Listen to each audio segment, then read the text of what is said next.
میرے نبی کی بارگاہ میں جبرائیل پھر عرض کرتے ہیں یا رسول اللہ، ایک مرتبہ کا واقعہ، پھر عرض کیا کہ یا رسول اللہ، یا حبیب اللہ،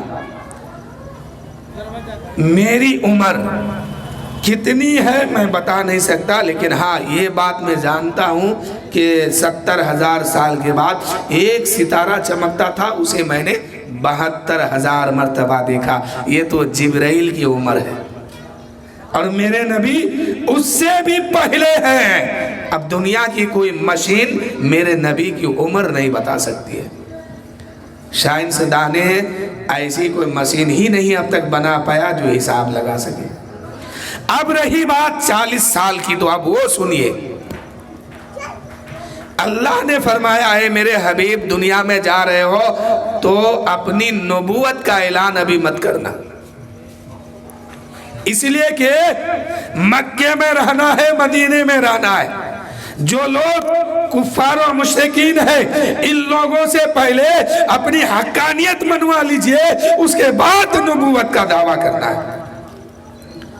اب حکمت یہ ہے کہ میرے نبی فرماتے ہیں کہ اللہ نے فرمایا کہ اے حبیب ابھی 40 سال تک آپ کو اپنی نبوت کا اعلان نہیں کرنا ہے۔ وہ کیوں؟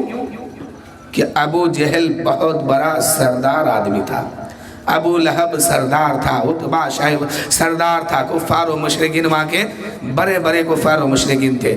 لیکن میرے نبی کا بچپنا دیکھ کر کے تمام لوگوں نے کہا تھا کہ محمد ابن عبداللہ کی طرح دنیا میں سچا کوئی نہیں ہے۔ رب نے فرمایا محبوب ابھی نہیں اعلان کرنا۔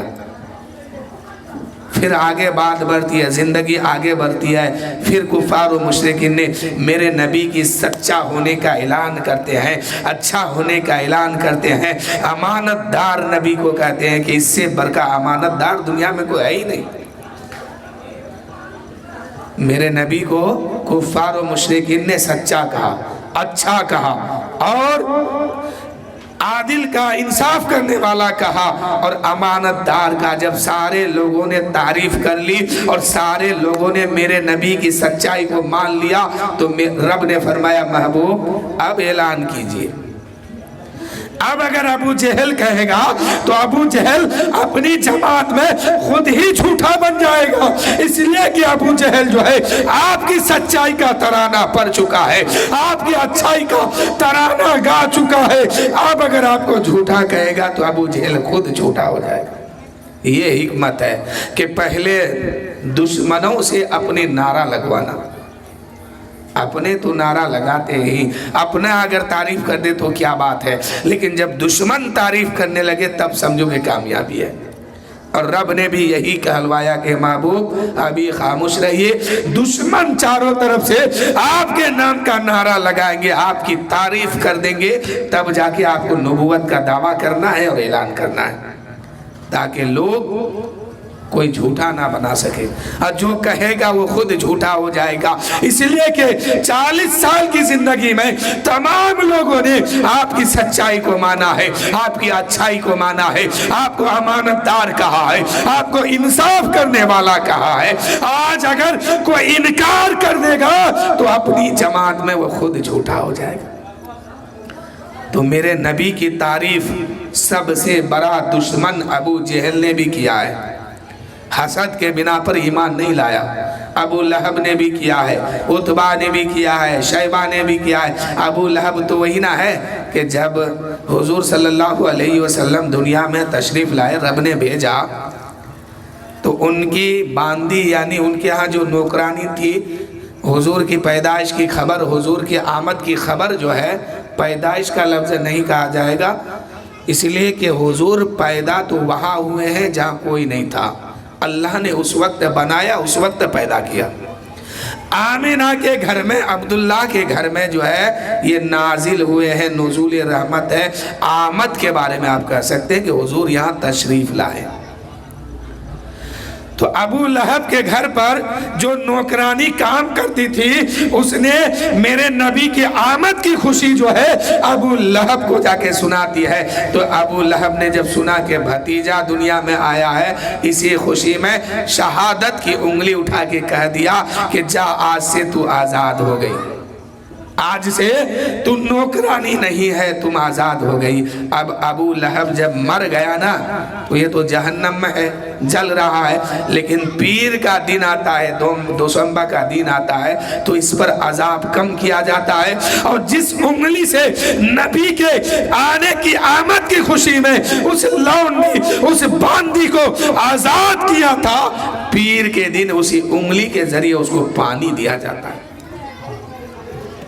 وہ تو کفار و مشرکین میں چلا گیا، تو یہ مقام ان کو ملا کہ حضور کے آمد کی خوشی میں جس انگلی سے اشارہ کر کے اپنی غلام کو، اپنی نوکرانی کو آزاد کیا تھا، اللہ نے جیتے ہوئے اللہ نے یہ مقام ان کو عطا فرمایا کہ پیر کے دن اس کو جہنم میں عذاب کو کم کیا جاتا ہے اور اسی انگلی سے اس کو پانی دیا جاتا ہے۔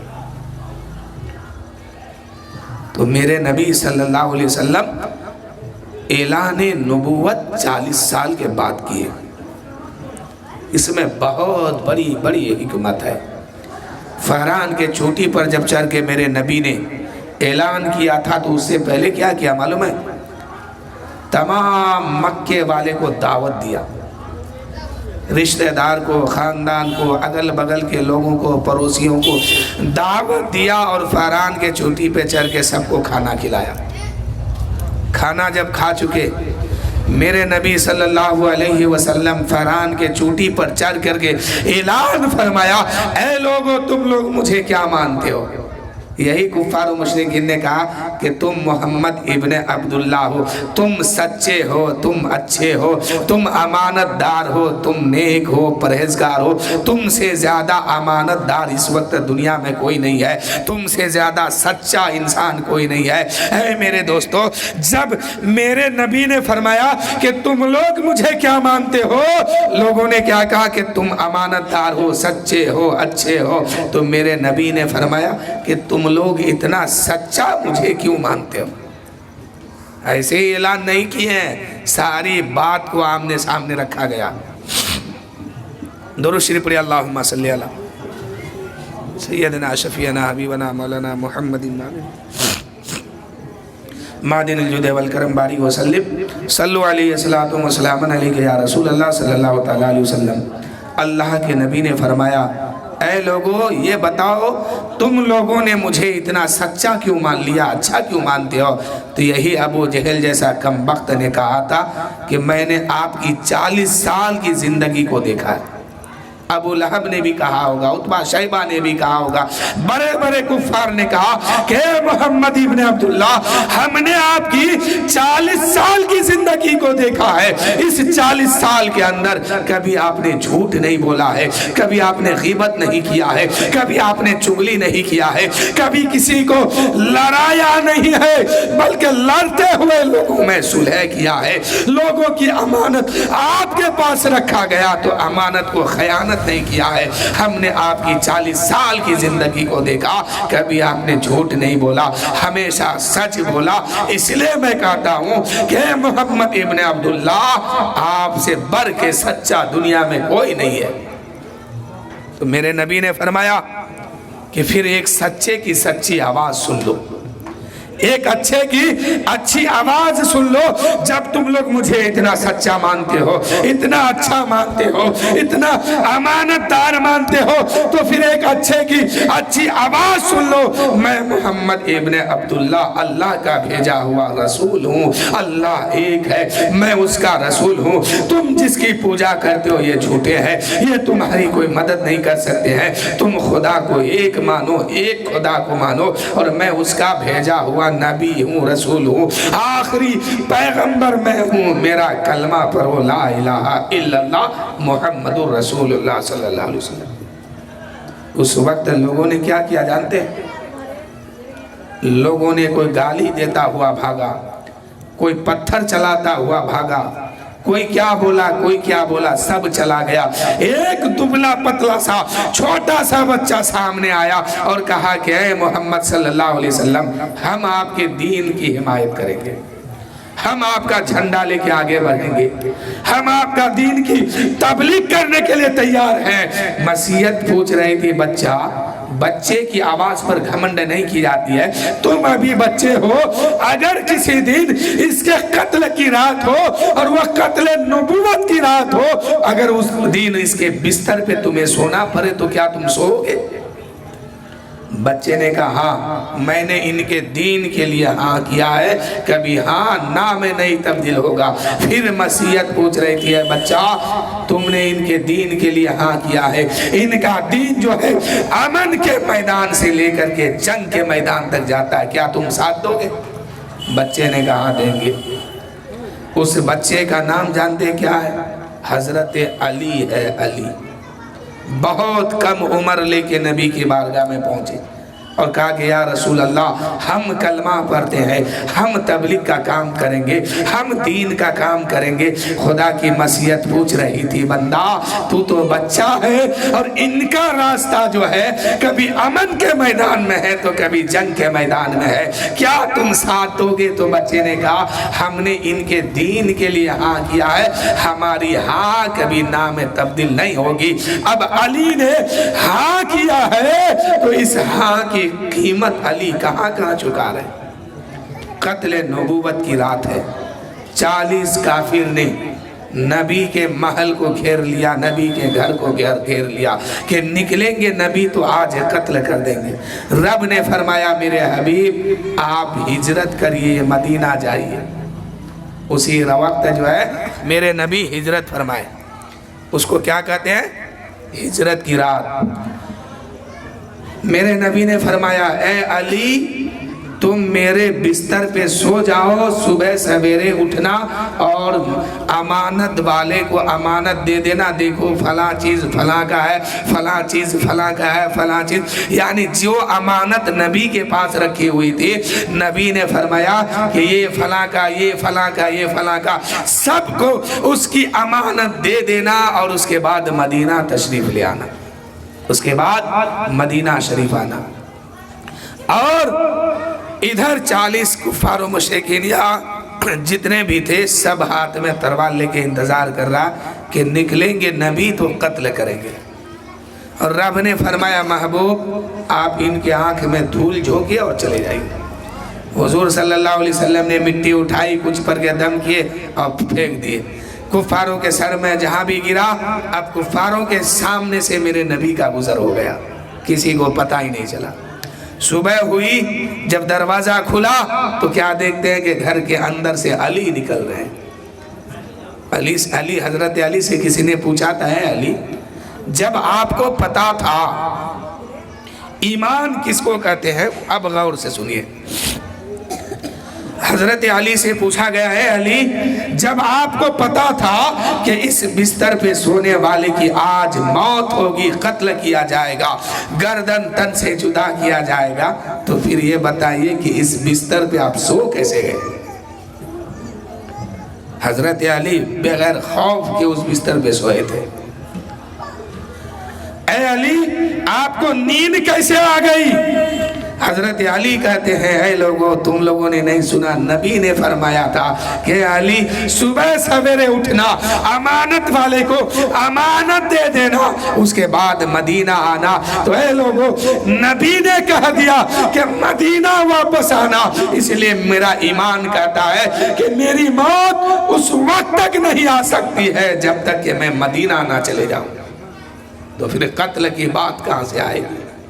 اس کو ایمان کہا جاتا ہے. سامنے گنڈا کھڑا ہے, موالی کھڑا ہے, ہاتھ میں تلوار ہے اور اندر سو رہے ہیں حجرے میں.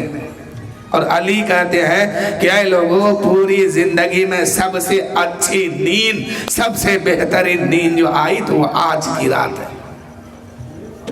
اور علی کہتے ہیں کہ اے لوگوں نبی نے فرمایا کہ امانت والے کو امانت دے دینا, اس کے بعد مدینہ آنا.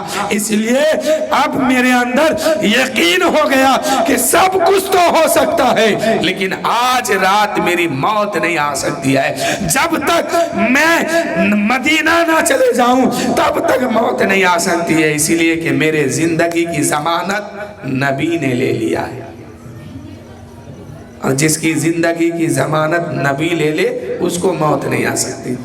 اور اس وقت سے لے کر کے مدینہ پہنچنے تک علی کو موت نہیں آ سکتی تھی، ہرگز نہیں۔ اس کو ایمان کہا جاتا ہے۔ تو اللہ تعالیٰ فرماتا ہے قرآن میں اِنَّا نَحْنُ نَزَّلْنَا ذِكْرَا وَإِنَّا لَهُ لَحَافِظُونَ، بے شک ہم نے ہی ذکر کو اتارا، ہم ہی اس کی حفاظت کرنے والے۔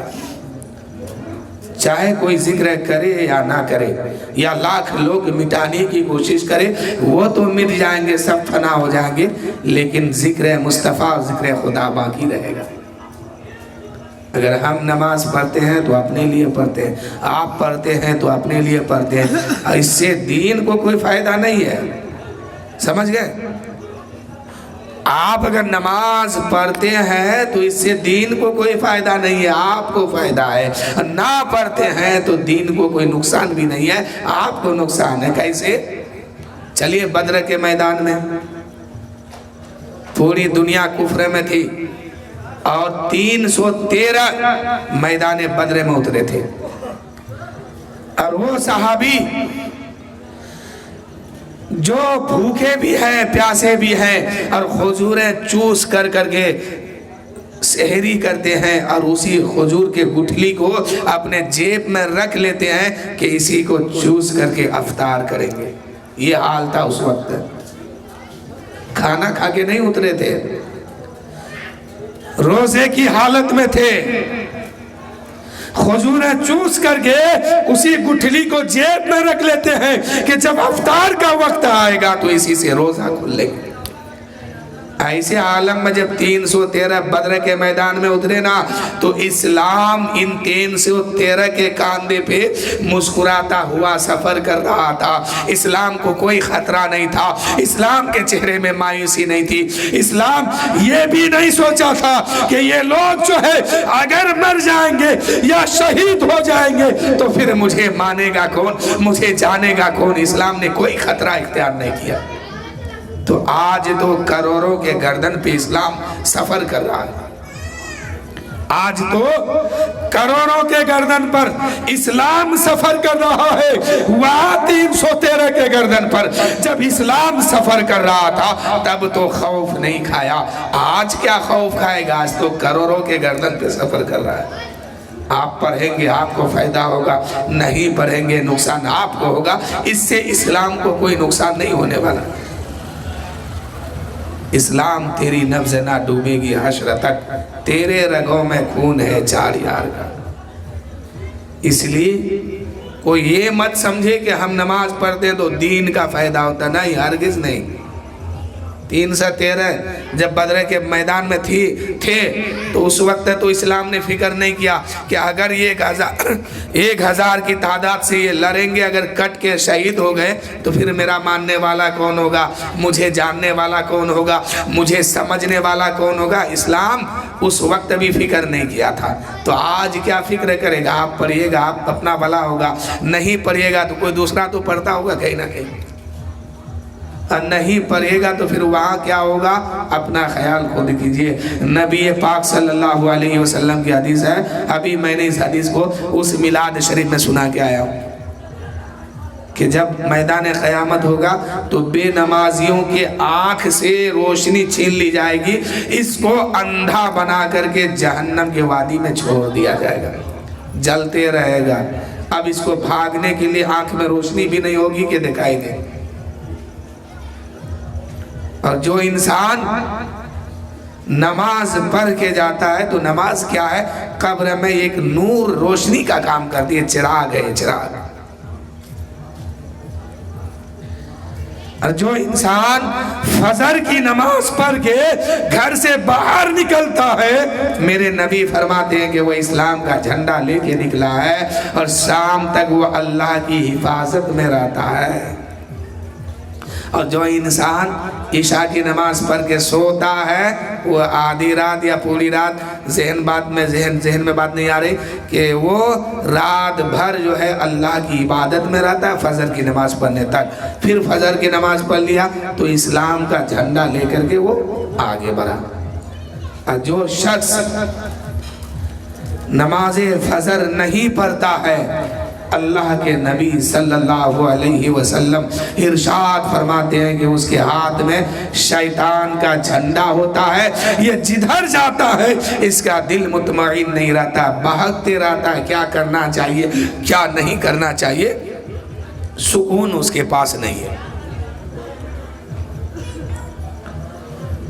اور جو شخص فجر کے وقت سو کے رہتا ہے، چاہے عورت ہو یا مرد ہو، حد بلوغیت کو پار کیا، اسلام کا قانون اس پر نافذ ہو گیا، اسلام کا قانون اس پہ لاگو ہو گیا ایمان والے پر۔ اب ان میں اگر کوئی فجر کی نماز پڑھ کے سوئے تو الگ سی بات ہے، اگر فجر کی نماز چھوڑ کر کے سوئے رہتا ہے تو میرے نبی فرماتے ہیں کہ اس کے کان میں شیطان پیشاب کرتا ہے۔ ایک مرتبہ میرے نبی صلی اللہ علیہ وسلم کی بارگاہ میں صحابی آکے عرض کیے، یا رسول اللہ فلاں آدمی جو ہے اکثر فجر میں سوئے رہتا ہے، نماز نہیں پڑھتا فجر کو۔ میرے نبی فرماتے جلدی اس کو اٹھاؤ، اس کے کان میں شیطان پیشاب کر دیا۔ یہ حدیث ہے، حدیث کوئی چھوٹی موٹی کتاب نہیں یا کسی عالم دین کی بات نہیں ہے، یہ حدیث پاک ہے، رسول پاک کی بات ہے۔ اب اس کو جو ہے اسی بات کو حضرت عبدالحق محدث دہلوی رحمت اللہ علیہ، جس کو محدث سنی بھی مانتا ہے، وہابی بھی مانتا ہے، دیوبندی بھی مانتا ہے، قادیانی بھی مانتا ہے، یعنی ہر فرقے کے مسلمان، شیعہ بھی مانتا ہے، سب مانتا ہے۔ اب اس محدث سے سوال ہوا کہ حضور اس حدیث کے بارے میں کچھ بتائیے کہ جو انسان روزانہ فجر کے وقت سوئے رہتا ہے تو شیطان اس کے کان میں روز آ کے پیشاب کرتا ہے، تو اس سے نقصان کیا ہوگا، اس سے نقصان کیا ہوگا؟ حضرت عبدالحق محدث دہلوی فرماتے ہیں کہ نقصان یہ ہوگا کہ آخر وقت میں مرتے وقت اس کو کلمہ نصیب نہیں ہوگا، یا تو پھر اس کی ایمان کو چھین لیا جائے گا، ہو سکتا ہے یہ سزا اس کو ملے۔ کیا؟ اگر جو ایمان والا نماز فجر نہ پڑھتا ہے، سوئے رہتا ہے، ایسے لوگوں کا مرتے وقت ہو سکتا ہے کہ کلمہ چھین لیا جائے اس کی زبان سے، یا پھر ایمان چھین لیا جائے۔ اگر ایمان نہیں تو پھر سوچئے کیا حال ہوگا۔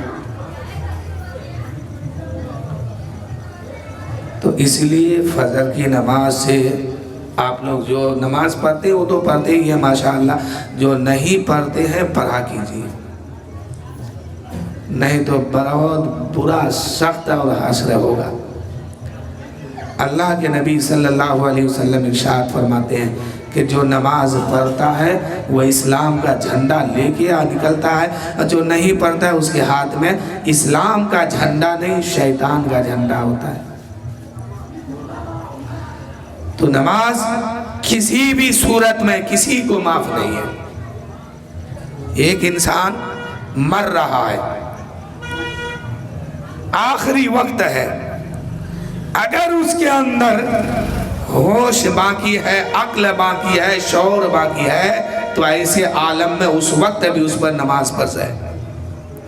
ایک انسان دریا میں ڈوب رہا ہے یا سمندر میں ڈوب رہا ہے، اب بچنے کی کوئی امید نہیں ہے، اب مرنے والا ہے، ایسے عالم میں اگر اس کو کسی چیز کا سہارا ملتا ہے اور وہاں کچھ زندگی مل جاتی ہے بچنے کا، اور اس وقت اگر نماز کا وقت ہو تو نماز وہاں پر بھی معاف نہیں ہے، فرض ہو جاتی ہے۔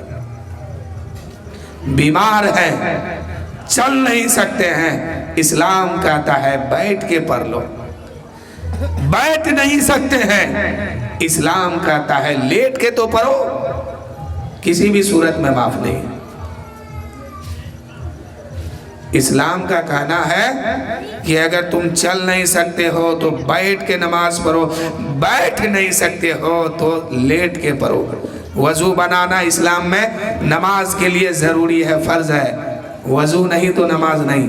اب اسلام کہتا ہے کہ اگر تم بیمار ہو، شدید بیماری ہے، بیماری اتنی بڑھ گئی ہے کہ اگر تم وضو کرو گے تو بیماری اور بڑھے گی، خطرہ اور بڑھے گا، تو اسلام کہتا ہے تم تیمم کرنا، تیمم کر کے نماز پڑھو۔ تو نماز کیا ہے؟ کبھی بھی کسی بھی صورت میں معاف نہیں ہے۔ عقل باقی ہے، جسم کے اندر عقل ہے، دماغ ہے، شعور ہے، سمجھ رہے بات کو، اس وقت تک اسلام کہتا ہے کہ تم پر نماز فرض ہے، کسی بھی صورت میں معاف نہیں ہے۔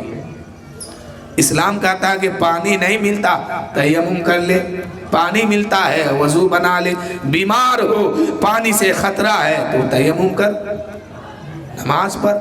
نماز کسی صورت میں کسی بھی پر، چاہے عورت ہو یا مرد ہو، معاف نہیں ہے۔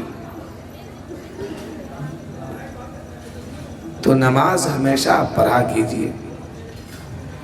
ایک شخص، ایک دکاندار تھا، غیر مسلم تھا، مسجد کے بغل میں اس کا گھر تھا، یہ دکان تھا۔ لوگوں نے دیکھا کہ جب اذان ہوتی ہے، اذان دیا جاتا ہے، اس وقت یہ بندہ جو ہے اپنی دکان کو بند کر دیتا ہے اور نمازی نماز پڑھ کے مسجد سے باہر نکلتے ہیں، یہ اپنی دکان کھول دیتا ہے۔ لوگوں نے پوچھا بھائی تم پر نماز فرض نہیں ہے، تمہارے لیے نماز نہیں ہے، تو پھر تم ایسا کیوں کرتے ہو کہ اذان ہوتے ہی تم اپنے دکان کو بند کر دیتے ہو اور نماز ہوتے ہی کھول دیتے ہو؟ تو اس نے کہا کہ آپ بہت پیاری بات کہا، ہر دکاندار کے لیے سبق ہے یہ، اور ہر کاروبار کے لیے سبق ہے یہ، ہر آدمی کے لیے یہ سبق ہے۔ اس غیر مسلم ہو کر کے، ایمان اس کے پاس نہیں ہے، کلمہ اس نے نہیں پڑھا، پھر بھی وہ کہتا ہے، کیا کہتا ہے کہ منافع ڈبل لینے کے لیے میں اپنی دکان کو بند کرتا ہوں۔ منافع ڈبل لینے کے لیے میں اپنی دکان کو بند کرتا ہوں۔ لوگوں نے پوچھا اس سے تمہاری منافع سے کیا مطلب ہے؟ تو اس شخص نے کہا کہ جب سے میں نے ایسا کیا ہے نا کہ اذان ہوتے ہی دکان کو بند کیا اور نماز ختم ہوتے ہی دکان کو کھولا، تو اس سے منافع میرا بڑھ گیا۔ پہلے مجھے 100 روپیہ دن بھر میں ملتا تھا، آج 500 ملتا ہے، 1000 ملتا ہے، 5000 ملتا ہے۔ تو میرے دوستو، یہ غیر مسلم ہو کر کے نماز کی یہ اہمیت رکھتے ہیں، تو آپ کس ڈگری میں اور کس طریقے کا مسلمان ہے کہ آپ اپنی نماز کے لیے اپنے کاروبار کو بند نہیں کر پاتے ہیں؟ کس اسلام کا آپ نے کلمہ پڑھا ہے؟ اسلام تو یہ کہتا ہے کہ سارے کاروبار کو بند کر دو جب اذان ہو جائے تو۔ وہ غیر ہو کر کے کہتا ہے کہ منافع ڈبل لینے کے لیے میں دکان بند کرتا ہوں، اور ہم اور آپ کلمہ پڑھ کر کے اسلام میں داخل ہو کر کے اپنی کاروبار نہیں روک پاتے ہیں۔ صرف کیوں؟ ایک لالچی انسان کے اندر آ گیا ہے۔ لیکن میرے بھائیوں، ایک جملہ اور سنو، تم کو ملے گا اتنا ہی جتنا کہ رب نے لکھا ہے۔ جتنا کہ اگر میرے رب نے کسی بندے کے لیے یہ لکھ دیا ہے کہ یہ بندہ صبح سے شام تک محنت کرے گا، مزدوری کرے گا، تو اس کو 500 روپیہ ملے گا۔ اب اگر وہ اس سے لاکھ محنت کرے، کوشش کرے، 500 سے 600 نہیں ہو سکتا ہے۔ تو آپ ہزاروں محنت کر کے تھک جائیے، رب نے جو لکھ دیا ہے وہی ملے گا، جو طریقہ لکھا ہے اسی طریقے سے ملے گا۔ تو پھر اگر ایمان رب پہ لائے ہیں تو یقین بھی لائیے۔ ایک پرندہ کو آپ دیکھیے، وہ جب کھانا کھاتی ہے پرندہ تو وہ کبھی اپنا کھانا دوسرے وقت کے لیے جمع نہیں کرتا۔ کیوں؟ کہ اس کو یقین ہے، وہ اللہ پر بھروسہ کرتا ہے اور یہ کہتا ہے کہ جو رب ابھی کھلا سکتا ہے وہ رب بعد میں بھی کھلا سکتا ہے۔ لیکن ہم انسان ہونے کے باوجود بھی یقین نہیں ہے۔ کیا من السلوى جنت سے کھانا نہیں آتا تھا؟ حضرت موسیٰ علیہ السلام کے دور میں، موسیٰ علیہ السلام کے دور میں کھانا جنت سے بن کے آتا تھا، مرغا، مسلم، بریانی، جو بھی ہے اس وقت کے لوگوں کو جب کھانا دیا گیا نا تو کچھ دن کھایا، کچھ دن کے بعد جانتے وہ لوگ کیا کیا؟ بے صبری میں اتر آیا۔ لوگ برتنیں لے کر کے گھر سے گیا اور ایک ٹائم کا کھاتا، 2 دن کا جمع کرتا۔ جب یہ طریقہ دیکھا تو اللہ نے کہا اے موسیٰ اب ان لوگوں کو کہو کہ زمین کے اوپر محنت کرے، مزدوری کرے اور خود بنائے کھائے، گیہوں لگائے، دھان لگائے، پیاز لگائے۔ تو یہ بے صبری بہت غلط بات ہے۔ آپ کمائیے، اللہ کرے کہ آپ کی کمائی میں دن دونی رات چوگنی ترقی ہو، خوب ترقی ہو، لیکن دین کو چھوڑ کے نہیں، اپنے آخرت کو سنواریے۔ آخرت اگر سنور جائے گی تو پھر دنیا بھی آپ کی کامیاب ہے، اور آخرت اگر بگڑ گئی اور دنیا سنوارنے میں لگ گئے تو آنکھ بند ہوتے ہی یہ دنیا بے وفا ہو جائے گی اور سب کا حساب آپ کو دینا ہوگا۔ نماز کی بہت تلقین اور تاکید کی گئی ہے۔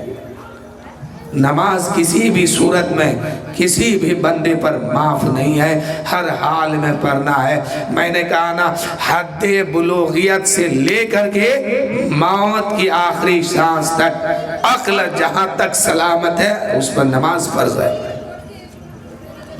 ایک مرتبہ درود شریف پڑھیے، اللہم صلی علی سیدنا شفیعنا حبیبنا مولانا محمد معدن الجود والکرم بارک وسلم، صلو علیہ صلاۃ و سلام علیکہ یا رسول اللہ صلی اللہ تعالیٰ علیہ وسلم۔ آئیے ایک واقعہ غوث پاک رضی اللہ تعالیٰ عنہ کہ ابا حضور حضرت ابو صالح موسیٰ دوست جنگی رحمت اللہ علیہ کا سماعت کی تھی۔ ایک مرتبہ راستے سے گزر رہے تھے، جنگل کا سفر تھا، کھانے کے لیے کوئی چیز موجود نہیں تھی۔ جب بھوک نے اپنی اثر دکھایا تو دائیں بائیں دیکھنے لگے کہ کھانے کی کوئی چیز نہیں ہے، تو کیا دیکھتے ہیں کہ دریا میں ایک بہتا ہوا سیب جا رہا ہے۔ ایک سیب جب بہہ کر کے جا رہا ہے تو غوث پاک کے والد صاحب اس سیب کو اٹھائے اور کھا لیا، اور کھانا تھا کہ یہ سیب جو ہے پیٹ کے اندر جا کے اپنا اثر دکھایا، بھوک مٹ گئی۔ اب جب بھوک مٹ گئی تو دل نے کہا کہ اے ابو صالح تم نے جس سیب کو کھایا ہے، اے ابو صالح موسیٰ دوست جنگی تم نے جس سیب کو کھایا کیا اس کے مالک کو پوچھا ہے؟ یہ تقویٰ ہے۔ حالانکہ وہ سیب کھانا جائز ہے، کیوں؟ تو اس کا کوئی اب مالک نہیں ہے، کس سے پوچھے؟ بہ کے جا رہا ہے، اس کی ملکیت سے نکل کے جا رہا، جائز ہے۔ لیکن تقویٰ اور ہے، فتویٰ اور ہے۔ تقوی نے کہا ارے جس سیب کو تو نے کھایا ہے اس کے مالک سے پوچھا نہیں ہے، اور یہ پیٹ میں گیا، کچھ دیر کے بعد خون بنے گا، اس سے گوشت کا ٹکڑا بنے گا، اور کل میدان محشر میں اگر اس سیب والے نے دعویٰ کر دیا کہ میرا سیب کون کھایا، اس کا بدلہ میں لوں گا، تب کیا جواب دو گے؟ اور اگر یہ سیب پیٹ میں جانے کے بعد، خون بنانے کے بعد کوئی ٹکڑا گوشت کا بن گیا تو پھر عبادت میں من نہیں لگے گا، عبادت کرنے کا من نہیں کرے گا۔ اس لیے چلو پہلے اس کے باغیچ اس کے مالک سے معافی مانگ لیتے۔ اب چلے واپس، جس کام کے لیے وہ جا رہے تھے اس کام کے لیے نہیں گئے، اب واپس آ رہے ہیں۔ پلٹے تو چلتے کچھ دور میں کیا دیکھتے ہیں کہ ایک باغیچہ سیب کا ہے، اس کا ایک درخت ہے، اس کی شاخیں جو ہے دریا کے کنارے میں لٹک رہی ہے۔ تو دل نے کہا کہ ہو سکتا ہے اسی درخت سے وہ پھل گرا ہوگا۔ اندر گئے باغیچہ میں، پوچھا اس باغیچے کا مالک کون ہے؟ کسی نے کہا دیکھیں وہ جو ضعیف آدمی بیٹھے ہیں وہی ہے۔ گئے قریب جانے کے بعد سلام کیا، السلام علیکم، کہا وعلیکم السلام ورحمۃ اللہ وبرکاتہ، کون؟ کہا کہ حضور آپ کے اس باغیچہ میں ایک درخت ہے جو دریا کے کنارے پر ہے؟ کہا کہ ہاں ہے۔ اس کی شاخیں جو ہے پانی کے اوپر لٹک رہی ہے؟ کہاں لٹک رہی ہے؟ اس سے سیب گر کر کے بہتا ہوگا؟ کہا کہ ہاں بہتا ہوگا۔ کہا حضور ایک سیب آپ کا بہ کے جا رہا تھا، میں نے بغیر پوچھے کھا لیا ہے، آپ سے معافی مانگنے آیا ہوں، آپ کا اگر دل چاہے تو مجھے معاف کر دے، اور اگر دل نہ چاہے تو مجھ سے جو چاہے وہ طلب کر لیجئے، میں تیار ہوں، جو آپ کہیں گے وہ میں مانوں گا۔ نوجوانی ہے، ابھی شادی نہیں کی ہے، اس ضعیف آدمی نے دیکھا یا اللہ اس جوانی کے عالم میں تقوی اتنا ہے، پرہیزگاری اتنی ہے کہ جو بہتا ہوا سیب کھا لے اور اس کے معافی مانگنے کے لیے باغیچہ کے مالک کے پاس آئے، تو اس سے بڑھیا نوجوان تو اب دنیا میں ہے ہی نہیں۔ اب وہ ضعیف آدمی جو تھا نا، وہ بھی تلاش میں تھا، ان کے گھر میں ایک لڑکی جوان تھی، کوئی داماد اس کو نہیں مل رہا تھا جس سے وہ اپنی بیٹی کی شادی کرا سکے۔ اب یہ کبھی اوپر دیکھتے ہیں، کبھی نیچے دیکھتے ہیں، کبھی اوپر کبھی نیچے۔ دل نے کہا اے عبداللہ سمی، جس انسان کو تم ڈھونڈ رہے تھے وہ تو یہی ہے، اب داماد بنانے کے قابل اگر کوئی ہے تو وہ یہی شخص ہے۔ اس ضعیف آدمی نے کہا معاف تو میں کروں گا، میری ایک شرط ہے۔ عبداللہ سمی نے سوچا کہ ایک دن کے لیے متقی تو کوئی بھی بن سکتا ہے، ایک دن کے لیے پرہیزگار تو کوئی بھی بن سکتا ہے، ایک دن کے لیے اچھا تو کوئی بھی بن سکتا ہے، چلو اس کو پرکھا جائے، جانچا جائے۔ عبداللہ سمی نے کہا، باغیچہ کے مالک نے کہا کہ میں معاف تو کروں گا لیکن ایسے نہیں، میرے باغیچہ میں 12 سال نوکری کرنا ہوگا، تب میں معاف کروں گا۔ کہا حضور معاف تو ہو جائے گی نا؟ کہاں معافی مل جائے گی، چلو باغیچہ میں تم کام کرو۔ کام کرنے لگے، 1 سال گزرا، 2 سال گزرا، 3 سال، 4 سال، 5 6 7 8 9 10 11 12۔ ایک سیب کی معافی کے لیے ہم میں سے کوئی ہوتا نا دکاندار، معاف کرنا تو کرنے تو جا رہا ہوں، تمہارا کام تم سمجھ، ہم اپنا سمجھیں، ہوتا ہے نا۔ آج اپنے معاشرے میں اگر کسی کو نماز پڑھنے کہیے یا روزہ رکھنے کہیے، یا کہیے کہ چلو قرآن خوانی ایک پارہ پڑھ لیا جائے، تو کہے گا یہ سب کام ہم لوگوں کا نہیں، کسی اور کا ہے، وہ لوگ کرے گا، معاذ اللہ۔ یا یہ کہے گا کہ تم اپنا کام سمجھو، ہم اپنا کام سمجھیں گے، ہم مریں گے تو اپنے قبر میں ہم حساب دیں گے، تم مرو گے اپنے قبر میں حساب دو گے۔ نہیں میرے بھائی، قبر تو قبر ہے، آپ کو اپنے ہی دینا ہے، لیکن اس وقت جو ہونے والا ہے نا اس سے آپ انجان ہیں۔ جس دن جان جائیے گا نا کہ وہاں کیا ہونے والا ہے، تو رات بھر بھر کی نیند غائب ہو جائے گی ہمیشہ کے لیے، شاید زندگی میں کبھی نیند بھی نہ آئے۔ آپ نے وہاں کی زندگی کو سمجھا نہیں ہے، وہاں کی دنیا کو سمجھا نہیں ہے۔ یہ دنیا کیا ہے؟ یہ دنیا تو چند دنوں کا میلہ ہے۔ قبر کی ایک ایک لمحہ ہزاروں سال زندگی کی بے سے کم ہے۔ آپ 1000 سال دنیا میں رہنے زندہ ہے نا، اور قبر کی ایک لمحہ اگر آپ کو گزارنا پڑے تو یہ 1000 سال اس قبر کے سامنے اور ایک لمحہ کے سامنے کم ہے۔ کسی انسان کو 10,000 سال کی زندگی دی جائے اور اسی انسان کو قبر میں 2 منٹ کے لیے رکھا جائے تو یہ 2 منٹ 10,000 پر بھاری پڑ جائے۔ کم سمجھتے ہیں، یہ کم نہیں ہے۔ اس لیے وہاں کا خیال میں بار بار کہتا ہوں کہ وہاں کا خیال کیجئے۔ کیوں کہتا ہوں؟ اس لیے کہ آپ وہاں کے بارے میں انجان ہیں، ابھی تک اس کو جانیے، سمجھیے۔ وہاں یہ بات سے آپ چھوٹ نہیں سکتے ہیں کہ ہم نہیں جانتے تھے تو ہم کیا کرتے، یہ بات آپ کا وہاں نہیں چلنے والا ہے۔ اس لیے کہ وہاں رب فرمائے گا کہ میں نے تم کو پیدا ہی اس لیے کیا تھا کہ تم جانو سمجھو سب کچھ۔ تو 12 سال تک اس آدمی نے نوکری کی۔ جب 12 سال گزر گیا، عبداللہ سمی باغیچہ کے مالک کے پاس آیا، کہا حضور اب تو خطا معاف ہو گئی نا، 12 سال گزر گئی، اب میں جا رہا ہوں۔ کہا ابھی نہیں، دوسری شرط میری اب ہے، اس شرط کو تم مان لو گے تب میں تمہاری خطا کو معاف کر دوں گا۔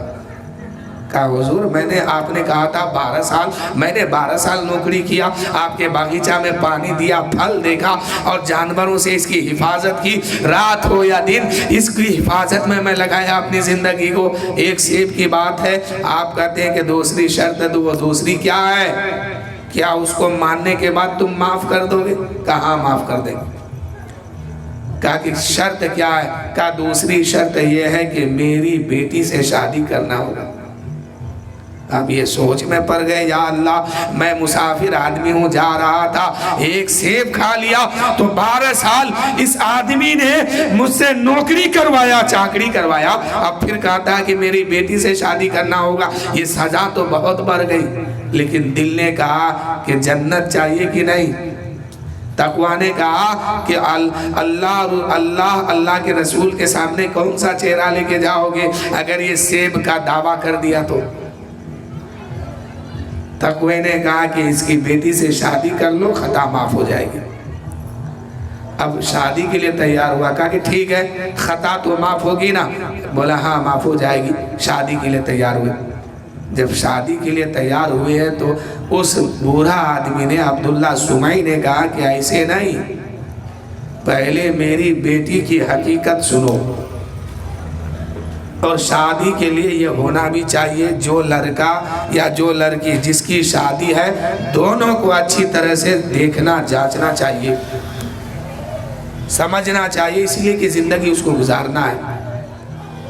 کہ ایسا نہ ہو کہ شادی آپ کرا رہے ہیں خوشی سے اور اس کے لیے بوجھ بن جائے۔ اس لیے لڑکے کی ساری حقیقت اس لڑکی سے بتائیے، اور لڑکی کی حقیقت کیا اس کو بتائیے، تاکہ بعد میں دقت نہ ہو۔ عبداللہ سمعی کہتے ہیں کہ جس لڑکی سے تمہاری شادی ہونے والی ہے، جس سے تم شادی کرنا چاہتے ہو، اس کی حقیقت سنو، وہ آنکھ سے اندھی ہے۔ اب اس نے کہا یا اللہ ایک سیب کے لیے میری دنیا خراب ہو رہی ہے۔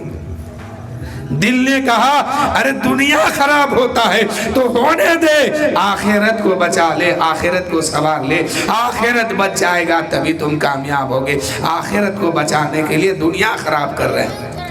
دوسری بات بتائی جا رہی ہے کہ زبان سے گونگی ہے، آنکھ سے اندھی ہے، کان سے بہری ہے، ہاتھ سے للی ہے، پیر سے لنگڑی ہے۔ کہا کہ یا اللہ یہ تو پوری زندگی خراب ہو گئی، ایک سیب کا بدلہ اتنا چکانا پڑ رہا ہے کہ اندھی لڑکی سے، للی لڑکی سے، اپاہج لڑکی سے شادی کرنا ہے۔ لیکن دل نے کہا کہ بچنا ہے کہ نہیں؟ بچنا ہے تو کر۔ اب انہوں نے ہاں کیا، نکاح ہوا۔ نکاح پڑھانے کے بعد عبداللہ سمعی نے کہا فلاں کمرے میں تمہاری بیوی ہے، اس میں چلے جاؤ۔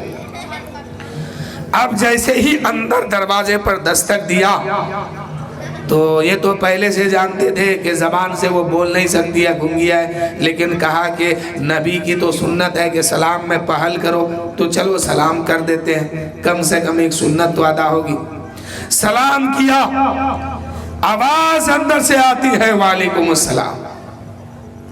اب یہ گھبرا گئے کہ کہیں ایسا نہ ہو کہ میں کہیں دوسرے کمرے میں آ گیا ہوں، ایک سیب کے بدلے میں اتنی مدت اور اتنی بڑی سزا ملی ہے، کہ ایسا نہ ہو کہ کہیں دوسرے کمرے میں چلا گیا تو پھر سزا بڑھ جائے گی۔ اس لیے اس نے کیا کیا؟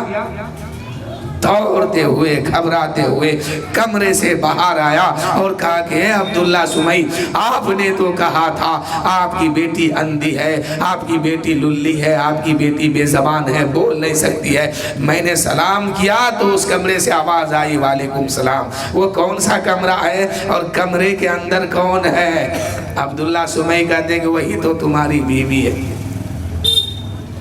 حضرت ابو صالح کہنے لگے آپ نے تو کہا تھا کہ جس لڑکی سے تمہاری شادی ہو رہی ہے وہ زبان سے گونگی ہے، تو وہ تو بول بھی رہی ہے، وہ تو دیکھ بھی رہی ہے، وہ تو چل بھی رہی ہے۔ اے عبداللہ سمعی، جس کمرے میں میں گیا تھا اس کے اندر جو لڑکی بیٹھی ہے ایسا لگتا ہے کہ جنت سے کوئی حور آ کے بیٹھی ہوئی ہے، اتنی خوبصورت ہے، اتنی چہرے میں چمک ہے، ایسا لگتا ہے کہ جنت سے کوئی حور نکل کے کمرے کے اندر آ کے بیٹھی ہے۔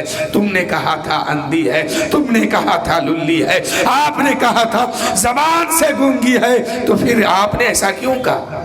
کہا بیٹا میں نے اس لیے کہا تھا کہ میری بیٹی زبان سے گونگی ہے، اب تک میری بیٹی کی زبان سے فحش بات اپنی زبان سے کبھی نہیں نکالا۔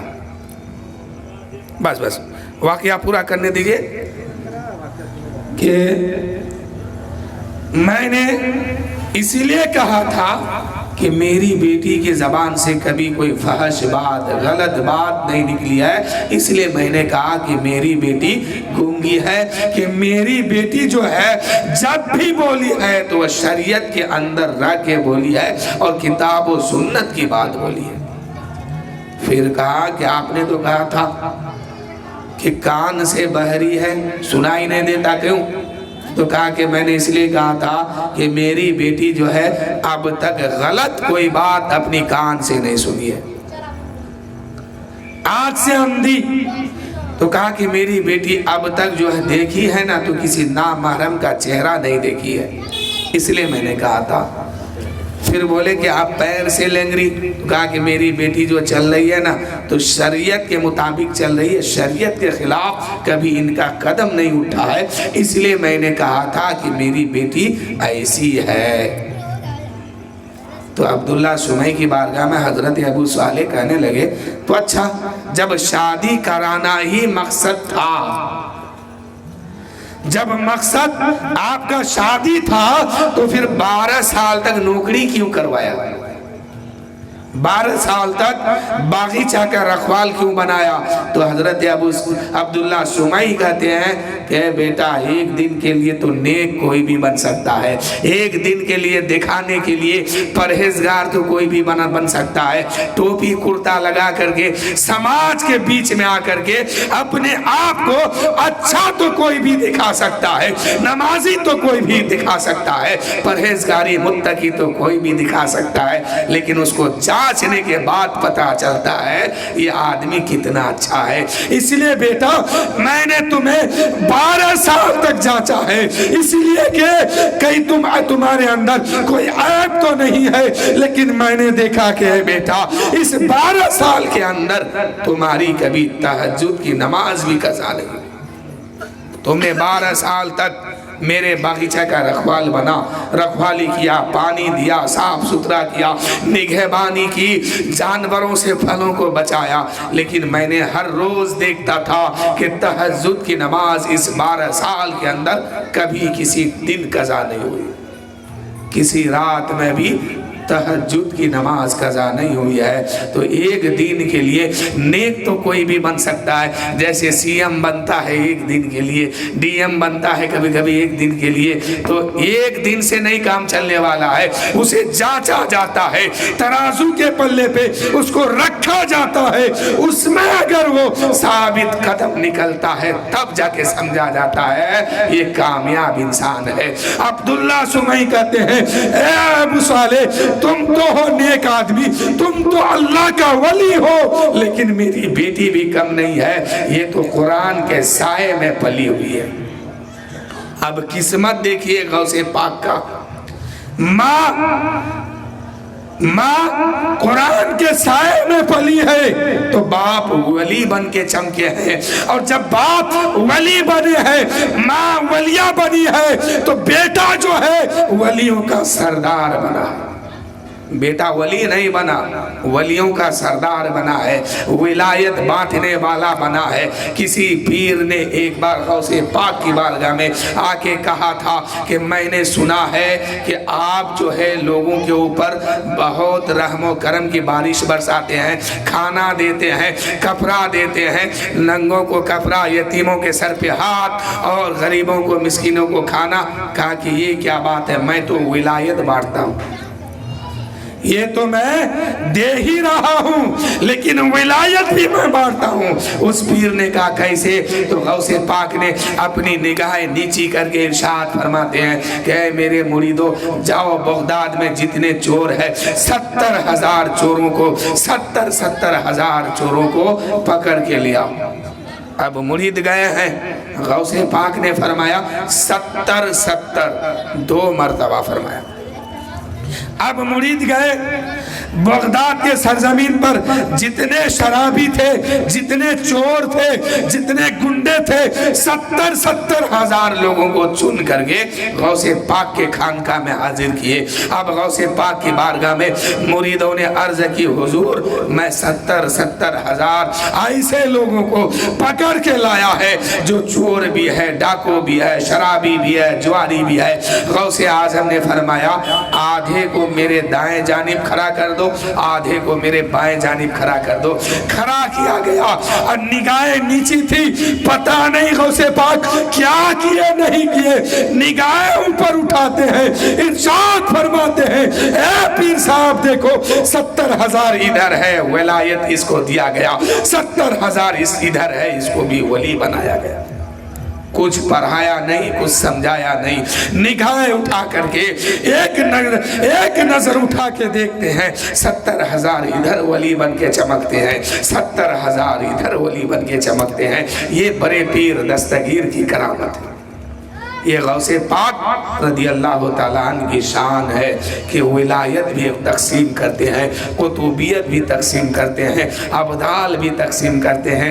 اللہ نے وہ مقام غوث پاک کو عطا فرمایا کہ نظر تو الہ بلاد اللہ جمیعا تحت حکمی، کہ میری نظر پوری کائنات کو دیکھتی ہے۔ غوث پاک فرماتے ہیں کہ میرا مرید اگر زمین کے آخری حصہ میں ہو، دنیا کے آخری حصہ میں ہو، اور میں دنیا کے شروع حصہ میں ہوں، اگر میرے مرید کا سطر کھل جاتا ہے، کپڑا اٹھ جاتا ہے، تو میں یہیں سے ہاتھ بڑھا کے ڈھک دیتا ہوں۔ یہ طاقت غوث پاک کی ہے۔ تو میرے دوستو وقت بہت کم ہے، اب میں چاہتا ہوں کہ اللہ کی بارگاہ میں آپ سب کو، ہم سب کو دعا کیجئے کہ مولا مشتاق صاحب کی جو لڑکی کی شادی ہے، مولا سنت مصطفیٰ پر عمل کر کے شادی کرنے کی توفیق عطا فرما، اور ساتھ ہی ساتھ مولا تو اپنے حبیب کا صدقہ ان لوگوں کو بھی عطا فرما۔